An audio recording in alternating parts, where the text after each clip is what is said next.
This video is brought to you by me! I'm launching a Kickstarter in September and I need your help. Please click the link in the description and click on the Notify Me on Launch button. I know it's annoying to ask, but the world is run on algorithms now, and if we hit 500 followers, I've been told that the Kickstarter algorithm will just give us free promotions. More info later in the video, but thank you in advance. Click on the Notify Me on Launch button. Do it now. No. Howdy, friendos. My name is Stuart, and hey, look, we got ourselves another Dragon Ball video. Be sure to check out the legendary villains like Cell, Goku Black, Broly, Garlic Jr., and of course Frieza by watching our videos. As for now, let's cover arguably one of the most famous movie villains not named Broly, the eldest son of King Cold and the brother of the deliciously evil space tyrant Frieza, Cooler. While the canonicity of Cooler is debatable, fun fact, it is not canon. It can't be argued that Cooler has made an impact upon his introduction. Designed by Toriyama himself, Cooler has appeared in a dozen video games and other merchandise. And while I have my own thoughts on the guy, obviously, that I'll explain in post, I won't deny that Cooler is the second most popular movie villain. It's not really hard to deny. Cooler carries himself differently from his brother, even in appearance. While Frieza and Cold originally were in their base form, we saw Cooler in his third transformation as his default. And as for his personality, well, you may be able to catch a very quick subtle quirk about him on your first watch through. Yeah, Frieza was more openly genocidal and sadistic, and Cooler was more reserved, calm, and rarely lost his temper. Definitely coming off as a prick. The only thing to really irk him was his younger brother. It's one of the few details that we actually know about Cooler versus Daddy's little princess. But if he's anything like his brother, not that he would like the comparison, that would make Cooler lawful evil. I mean, after all, he's a space tyrant, an openly evil space tyrant. And also, this should go without saying that we're only covering the movie versions of Cooler. We're not gonna dabble into the Xenoverse canon because fuck no, especially when it comes to time travel. But if you're new here to their channel, be sure to fire your I-beams at that like and subscribe button. Adjust your scouter to hit the bell and be notified of all of our content and updates. Grow your own Metal Legion and share the video around. An instant transmission into the comment section and let us know what character you'd like us to cover next. And with that out of the way, let's go. But before we begin, this video is brought to you by the Complete Waifu Handbook Kickstarter. This book has over 200 pages worth of content for 5e, Pathfinder 1st Edition, and 2nd Edition. So originally this book was actually meant to be for Valentine's Day as a sort of glorified shitpost. I created a class and subclasses for 5e, and mostly just to get some practice in. But then, all of a sudden, people asked me to add more. They asked if I add races, so I did. They then asked me for dateable NPCs, and I added them. But the last thing they asked me for is cooking, and y'all, this was the chapter that broke me. In Chapter 4 of the Complete Waifu Handbook, we created cooking mechanics for 5th Edition and Pathfinder 1st Edition. This book has over 30 different recipes. Most of them are very simple, that are designed from levels 1 to 20, that once you cook them grant you a 24-hour mechanical bonus. And we also included 6 additional legendary recipes that apply permanent buffs. These mechanics are designed to make cooking and camping fun. Also, because no one asked, we also included camping rules. Head on over to the Complete Waifu Handbook Kickstarter and click on Notify Me at Launch for more details. Keep an eye out on the Kickstarter coming out in September. We'll be sure to include a high dollar reward tier so that you can add your own recipe, and we can commission art for you that'll include a special effect that'll be all your own. But we can only make this happen if you click on that link in the description and click on the Notify Me at Launch option today. Thank you again, and on to the video. I can see how Frieza might have underestimated this one. He's somehow different from the rest. Could he be a Super Saiyan? Find him and kill him. Sir! That's the guy right there! Bardock! He doesn't look so threatening to me. Anyway, he's spaced us now. And Watching Daddy's little princess blow up the Saiyans, Cooler sees a lone Saiyan pod zip and fly by. Despite the perfect opportunity to blow it the hell up, Cooler says, fuck it. As he points out, this is Frieza's half of the universe, and it's not his responsibility to clean up his brother's sloppiness. True neutral. Besides, you got a lot to learn, brother. Time skip as Cooler continues ruling his slice of the Empire. We don't know for certain if Cooler is any better or worse than Frieza, but considering the rest of his family, we'll label these as two different lawful evils. However, we're going to throw in a true neutral because he decided to train and unlock a higher form than Frieza and keep it hidden. I never did like him. And now he goes and disgraces my father and I by getting killed by a Saiyan. Chilling out on a desolate rock, Cooler learns about his family's fate at the hand of the Saiyans. And while he hates his brother, this is a slight he won't ignore. Dude even admits that he would have killed Frieza himself one day if Goku didn't beat him to the punch. Cooler packs up his shit as he and his elite squad go to Earth for some good old-fashioned revenge. Now, normally I classify almost every form of revenge as chaotic evil, because you are simply satisfying your own particular needs and you're hurting someone in the process. However, in this case, because Cooler sees it more as a duty, I'm actually going to label this as lawful evil. And that sounds even weird to me, but I think it does work. Someone either debate me or refute me or back me up in the comment section. I'd love to see your thought on that. If you're avenging a family member because you kind of have to for family honor, I'd say it's lawful evil. This monkey destroyed Frieza? Give me a break. His fighting power is only 50. Arriving on Earth, the squad attacks Gohan and Krillin. When he battles Goku, Cooler decides to be efficient and target Gohan, using Goku's compassion to land a fatal attack. That's chaotic evil. I don't get it. The Scatters is not picking up anything. It must be broken. He's probably dead. No one's ever gotten hit by Cooler's death beam and lived to tell about it. Despite landing the attack, Cooler is genre-savvy enough to want to find Goku's body, even after eradicating the forest. Cooler won't leave until he knows his target is down. Man, Cooler has been brushing up on his evil overlord rules. Kudos to him, neutral evil.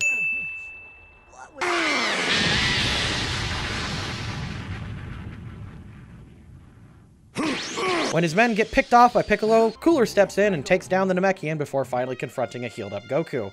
After blowing up Piccolo's body in front of Goku, Cooler reveals his plans on blowing up Earth. He could always trade and sell the planet, but this was purely for the movie title, so we're gonna go with chaotic evil. Now it's getting interesting. Really?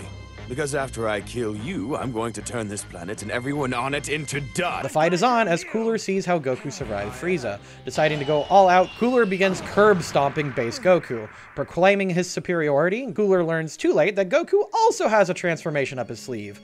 When things look south, Cooler tries to blow up the planet and Goku. This does not work. Chaotic evil. Belay that order. Frieza's the one in charge of this quadrant. As he burns alive, Cooler realizes the irony that he, like Frieza, could have also killed Goku when he was weaker. Cooler burns alive, and I'm sure we'll never see him again.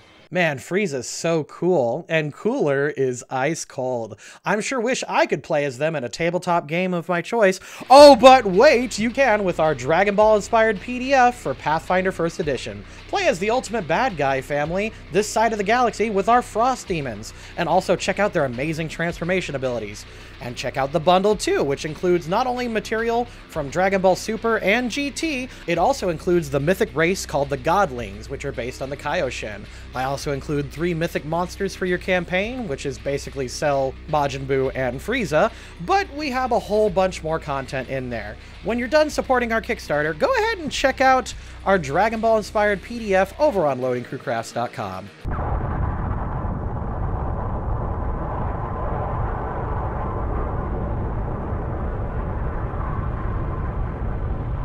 Floating in the remains of space after surviving an attack from the legendary Super Saiyan, sounds familiar, Cooler is absorbed in the technological mass known as the Big Getty Star.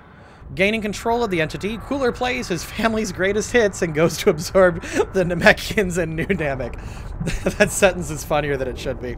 Honestly, I'm going to give this whole thing a neutral evil for absorbing the Big Getty Star, even though I'm not entirely certain if it's an entity or not. And then chaotic evil for, honestly, just fucking with people that he has no business fucking with.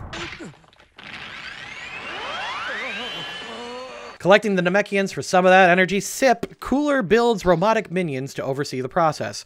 When Goku and the gang show up, Cooler creates a metal avatar of himself just to have a one-on-one with his killer. He completely opens up about what he wants and how he came back, so there's that, I guess, but chaotic evil.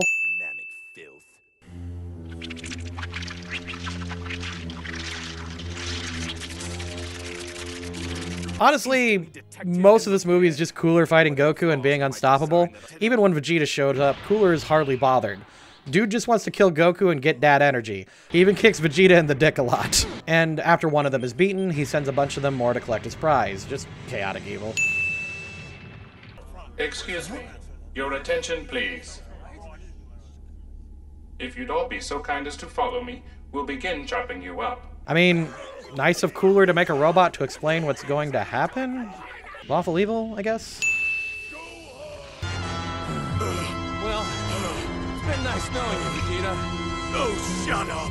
With all of his prey gathered together, Cooler absorbs everyone's energy. However, the Saiyan powers are maximum and overlude.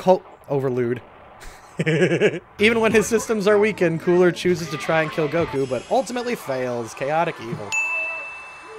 So this may revoke my Dragon Ball fan card, but I don't really like Cooler. I actually think he's pretty lame. What? Hold on, I will explain. I get why Cooler is well loved. He adds another layer to one of the best, most influential villain designs in all of anime.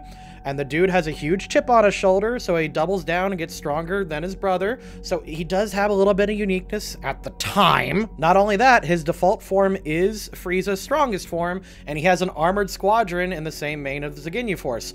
Also, his final form is just sick as fuck. I love this design. Please, more of this, please. There's a lot of similarities between the two, and there is enough distinct between them. He does give off the necessary air of superiority that a noble evil family should have, and shows a lot of genre savviness that a lot of other characters just don't have. So he's got a lot going for him, but he could be better.